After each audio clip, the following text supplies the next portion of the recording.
AskReddit. r/AskReddit by Reddify. Lawyers of Reddit, what's the dumbest thing you've had to explain to a client?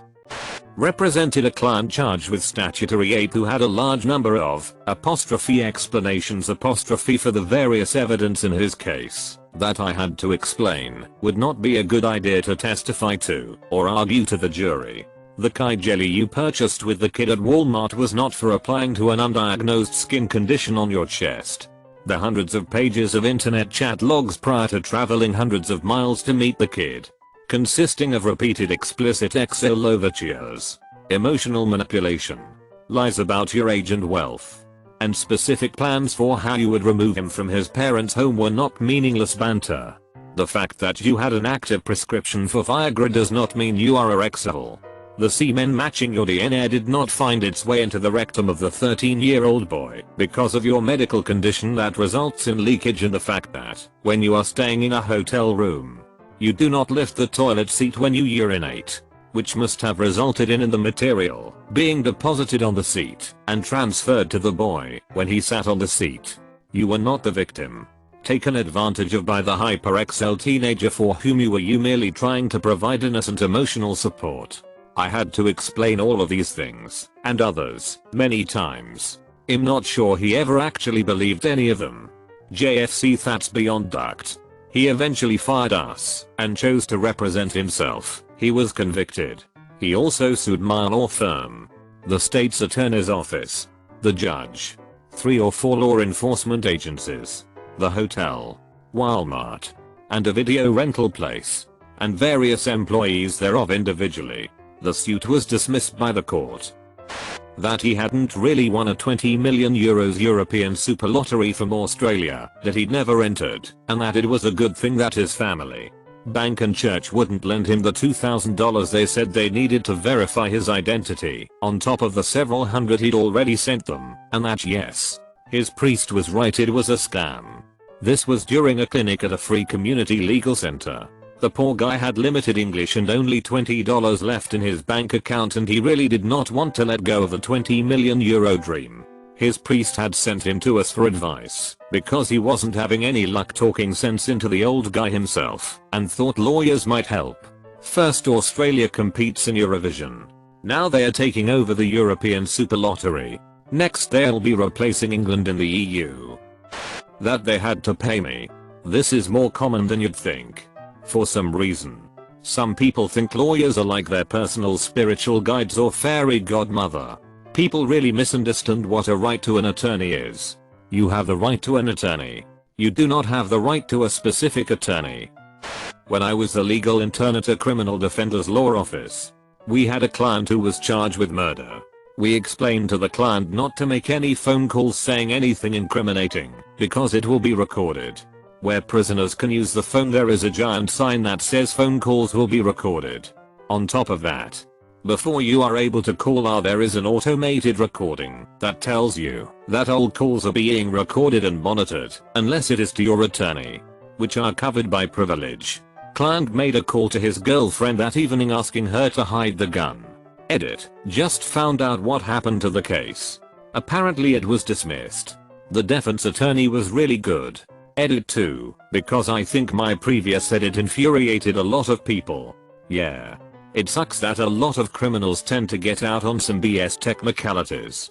But a good criminal defense attorney will make sure that a prosecutor does their job properly too, and the case won't go up on appeal and get reversed on some other error.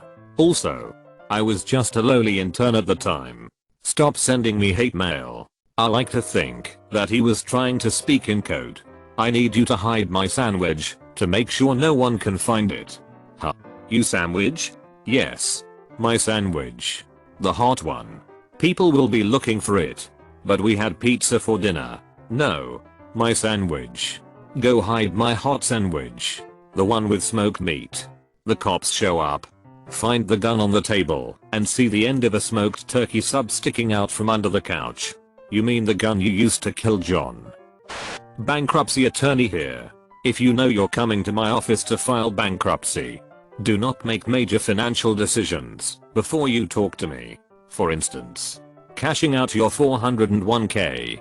paying your family members the money you owe them, buying a car with no intention of paying off the loan, etc. The court allows you to discharge your debt, and the only thing they ask is for you to be honest and not sneaky about it. You gotta respect the process. Edit. I'm getting a lot of questions about personal situations, but I'm not here to provide legal advice. If you are considering bankruptcy, speak to an attorney sooner than later. Most will provide a free consultation, and the longer you wait, the more problematic your situation may become. I declare bankruptcy. Hey, I just wanted you to know that you can't just say the word bankruptcy and expect anything to happen.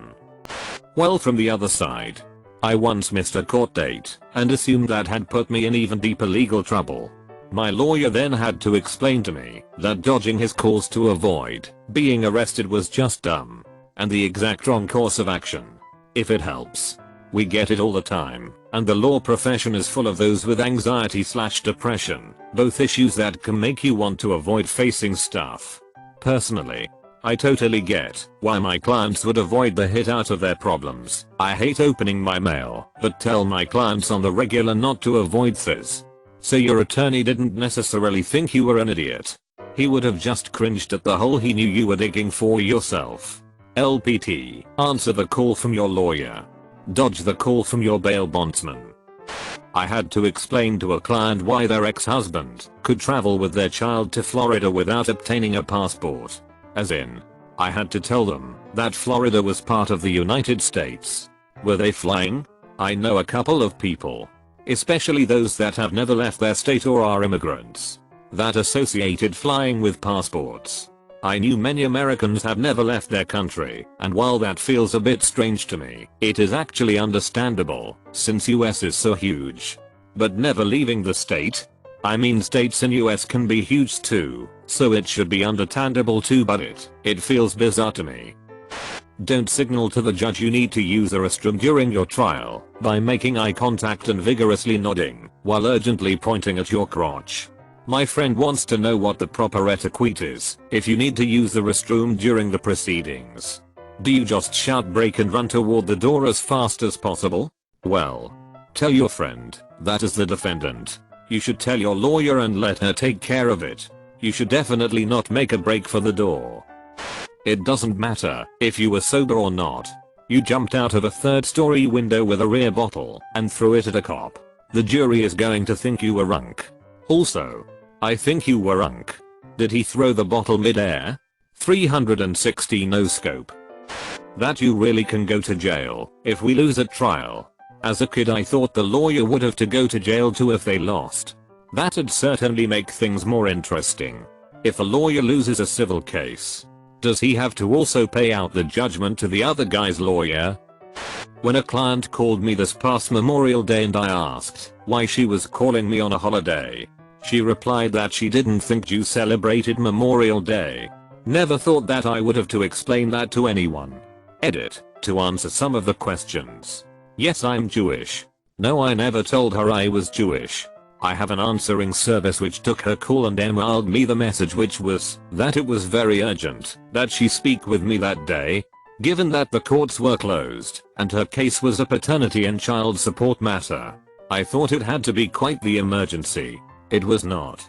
She just wanted to ask whether the suspected father was required to take the DNA test ordered by the court. I then had to explain what paternity meant. First reading that, I immediately wondered if they were just assuming you are Jewish. Why they should not have called the cops to tell them exactly what they did that violated the restraining order. My colleague had a case where the client went over to the protected party's house.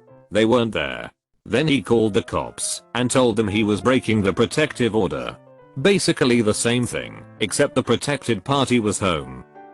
That the presence of yellow fringe on the flags in the courtroom do not mean that the court is an admiralty court without jurisdiction to hear the client's criminal case. Sovereign citizens are something else. That hit went around my newsfeed on Facebook for a while a couple months back. I once had to explain to opposing counsel that his entire argument was wrong because he had cited a statute for chattels not real property. It was a case involving a land contract. I used to be a legal aid lawyer, so sometimes I had sovereign citizens come in for help. I'd have to explain that their magic words wouldn't solve anything and they were going to get evicted.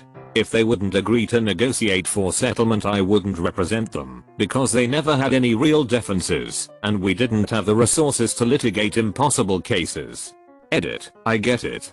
I said statue instead of statute. I'm useless on mobile and without my clerk, so this was a perfect storm. Also, I don't litigate anymore, so I'm fortunately done with sovereign citizens. What are sovereign citizens? I never agreed to be a United States citizen, so I don't have to obey any laws. A lawyer can't out and out lie. You said to them, yeah, I burned his ducking house down and pissed on the ashes. He can't say you were 2 states away. That blew some my students' heads. Interesting. So if a lawyer is hired for your defense, and your defense relies on an alibi, that is crap, and you tell your lawyer, the lawyer has to change their defense strategy. Isn't that transparent to the prosecution? I'm in law school and interned in an actual court, so maybe the original poster can clarify. BC, he sounds like a professor and probably has better knowledge. But generally, yes, a lawyer is bound by several ethics codes: the bar where they practice, the state they practice in, the federal courts, etc., and cannot lie to the court/jury as fact finders. So essentially, if your client says, yeah, I did it, but say I was 2 states away, when we go in front of the court, the attorney cannot go into court and present the defense as they were 2 states away. Many lawyers, literally happened in the courtroom as I interned, will remove themselves if they feel a client is pushing them to lie or do something illegal and find the client other representation. If you think a client is saying something iffy, you can ethically tell them you can't lie and kinda smoke them out, or you can make a new defense. I recently had a call from a guy who found out that Long John Silver's was microwaving his baked shrimp combo. He wanted to eat there for every meal for a year and then sue them for false advertising. He changed his mind when I suggested that he would probably die of a heart attack before reaching his 1-year goal. Gotta appreciate that man's commitment though. If you're gonna go down fighting. That your boss sending you to a drug test after he walked in on you snorting cocaine off your desk does not qualify as entrapment. You cannot sue him. But why send him to a drug test when he was already in the process of testing some drugs? Is this the drug testing? Cracks knuckles. Great. So do you bring the drugs out one at a time, buffet style, or what?